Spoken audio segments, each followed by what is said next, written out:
we'll be looking at two kinds of lenses. One is called the convex lens, and these have positive focal length. The focal length can be found for a convex lens such as the primary eyepiece of this opera glass by simply letting rays from infinity or faraway objects converge to a point.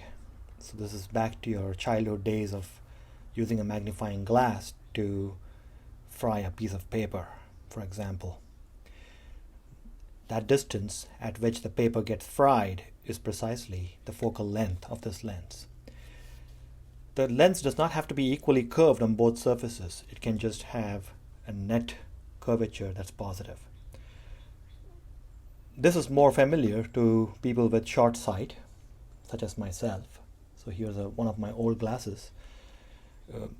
The lens has got a negative focal length. What that means is that rays from infinity or faraway objects actually get diverged before they enter my eye to compensate for the deficiency of the structure of the eye, which causes long sight, such as elongated long eyeballs, for example.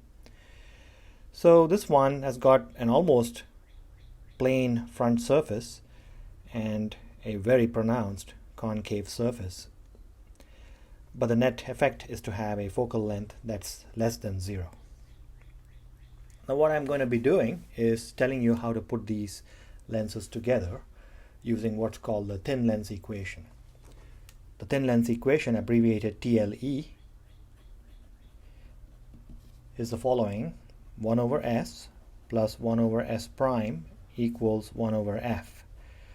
The F already stands for the focal length. What do these other symbols stand for? S and S prime refer to the object distance and image distance respectively.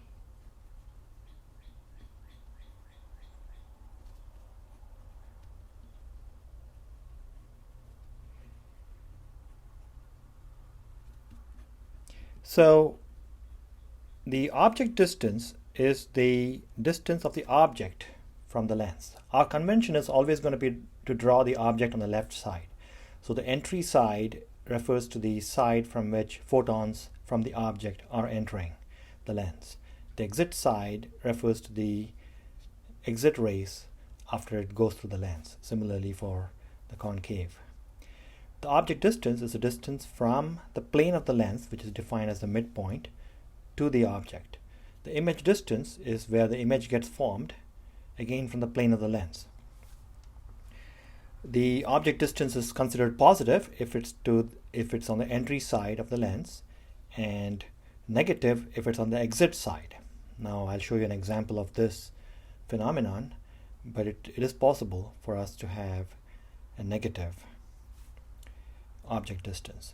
Similarly, the image distance is positive if it's on the exit side, and if the image forms on the entry side, the image distance is negative. There's an associated concept called magnification, which tracks how big the images become. So the magnification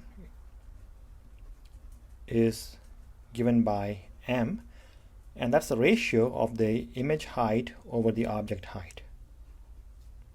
If it's bigger than 1, you say it's got magnified. If it's less than 1, you say it has shrunk.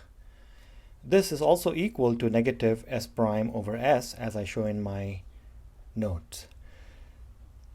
So that's an interesting concept, because typically what happens is you find the magnification first by finding that, and then that will in turn tell you how the object has shrunk or become bigger when it becomes an image. So let me take an example of all this. I'll take two lenses. One is a convex lens or a converging lens of focal length plus 10 centimeters, and the other one is a diverging lens f2 with minus 5 centimeters. Now this thin lens equation, this way of adding things, is called harmonic addition, and very early on people like Gauss, who was responsible for that equation, by the way, so our friend Gauss is everywhere, looks like, had the following interpretation of this process. How do you add these things harmonically in a diagram? it works like this. So first of all, I noticed that if I have a focal length of 10 centimeters, I should probably choose my object and image distances. So let me do that next. I'll take my object distance to be S1. I'm using 1 because it's with respect to the lens F1. Let's take that to be 20 centimeters. And let me also put the distance between the lenses F1 and F2 to be 30 centimeters. Now I immediately realize I cannot do all this on this small sheet of paper, so I have to also have a scale, and the scale will be 1:2, which means that everything in reality will be 2 times bigger than it is in the diagram. So the object I'll place to the extreme left because that'll give me a lot of space to move on the right. And just for the sake of convenience, I'll choose a 2-unit height. Now the object is 20 centimeters away, which means it's 10 centimeters in our ruler. So take the 10 centimeter mark. That's where the first lens will be. The second lens is going to be 30 centimeters away, and that's going to be 15 centimeters in our world. So that's 10 plus 5, 15. That's where the second lens is going to be. Lenses are never drawn with their full shape. What you do is you draw the plane of the lens and nothing else. So I'll put just that. That's the convex lens.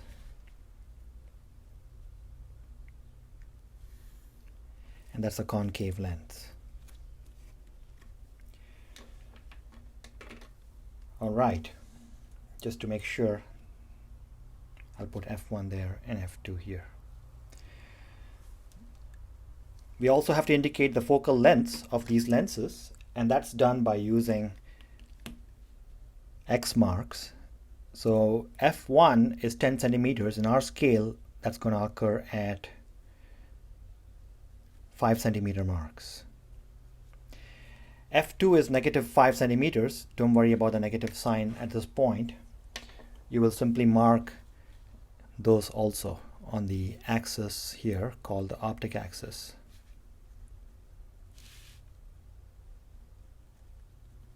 The optic axis is assumed to be perpendicular to the planes of both lenses. You can do other problems where they are tilted, but it gets way more complicated. So drawing the rays, that's the key to the whole story. Well, we can also use the equations. I'll show you that too, but let's figure out how to do this. So the first rule of Gauss is that parallel rays from infinity will get focused. That makes sense. So you send it through the focus. Two straight lines that are not parallel determine a unique point of intersection, so we just need one more. The second rule is if you go through the middle of the lens is going to be almost parallel lines. So it's going to just offset the ray a little bit, but if it's a really thin lens, it won't even do that. So the ray just simply goes through. So that's enough to find the image, but since these intersections occur at such a shallow angle, there's actually a third ray, which is called the verification ray, and that goes as follows. If you go through the focus first, then it's parallel afterwards. So you can see that these three rays sort of uniquely determine the point of intersection. If there's a little bit of murkiness here, that murkiness has now been resolved. So I already know the answer. It's going to be around 10, and I'll show you why. So I won't trust my ray diagram as much as my mathematics. The first image is going to be formed there. Let's understand why it's mathematically what it is. I'll use my lens equation, thin lens equation, 1 over S1 plus 1 over S1 prime equals 1 over F1. Let's substitute the numbers. I get 1 over 20, it's plus 20 because it's on the entry side, plus 1 over S1 prime equals 1 over F1, and that's 1 over 10. 1 over 10 can be written as 2 over 20. So we immediately see that 1 over S1 prime equals 2 over 20 minus 1 over 20, which is 1 over 20, and that gives us S1 prime to be 20 or plus 20 centimeters. And that's exactly where it should occur. Plus 20 is 10 in our world, so that's where it is. The magnification is the ratio of M1 is minus S1 prime over S1, and that's going to be minus 20 over 20 centimeters cancels out, and that's minus 1. This tells us that the image is inverted, but it's the same size. Now, what to do for the next stage? Let's work out the mathematics first. Here, because this is 30 centimeters and that's 20 centimeters, this distance is going to be 10 centimeters.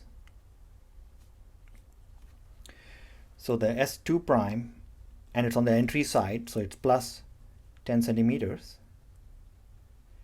Let's put this in the thin lens equation for the lens 2. That's 1 over S2 plus 1 over, that's just S2, not S2 prime. Let me just make a correction on that one. Okay, so now I have 1 over S2 plus 1 over S2 prime equals 1 over F2. Let's see what that gives us. 1 over 10 plus 1 over S2 prime, which we don't know, equals negative 1 over 5, because F2 is 5, negative 5. So this tells me negative 5 can be written as negative 2 over 10. So this tells me that 1 over S2 prime is negative 2 over 10 minus 1 over 10, which is negative 3 over 10. And that tells me that S2 is negative 10 over 3 when you take the reciprocal. Negative 10 over 3 is negative 3.33, so S2 equals negative 3.33 centimeters. It'll show up around the 1.7 or 1.65 centimeter mark in our diagram. So we have to be very careful to get it to be that. The magnification M2 is going to be negative S2 prime, that's S2 prime, divided by S2. So that's going to be negative of negative 10/3 divided by S2, which is 10. So that's going to be positive 1/3. The positive means that it doesn't get further inverted. It continues to remain inverted. The 1/3 simply means that it has shrunk by a factor of 3. Let's see if these things actually work out when we do the ray diagram. I'll try to use a different color here. Let's first not neglect to mark the focal length of this lens. 2.5 and 2.5 is what we need, because we have scaled it down by a factor of half. There. So Gauss's rules are now the following. If you go through the middle of the lens, that simply goes through. So that's always a freebie. So I like to do that thing first. Then, if you go parallel to this on the entry side, then it's going to diverge, right? Because that's a diverging lens. But how is it going to diverge? From where is it going to seem to diverge? It's going to seem to diverge from the focal length on the entry side. So I should not have dotted this. It's a real ray. I usually just dot imaginary things. That's, by the way, not to be dotted also, because that's not imaginary by any means. It's a real ray. So I'll put, to be super nice to the person reading, you can make all kinds of interesting decorations. So that gives you those 3 rays there. So the first ray here will be the one that goes straight through. The second ray will be the one that goes like this and diverges, but the divergence is occurring through the focus. So this part is imaginary. This we have to draw by dotted lines. The intersection is happening here. So the image is going to be here.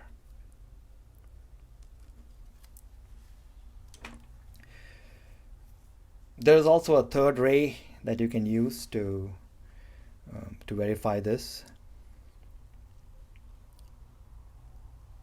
And it's a little awkward in this picture, so I'll leave that for the notes. I won't give you the third ray. But let's see if this actually works out. I said it's 1.65 or something. Yeah, that's pretty close. So it is working out. The overall magnification, what happens to the whole story, M total is just the product of the two magnifications, M1, M2, and that's going to be -1 times 1/3, which is -1/3. That makes sense because the final image is inverted with respect to the object, and it's 1/3 the size.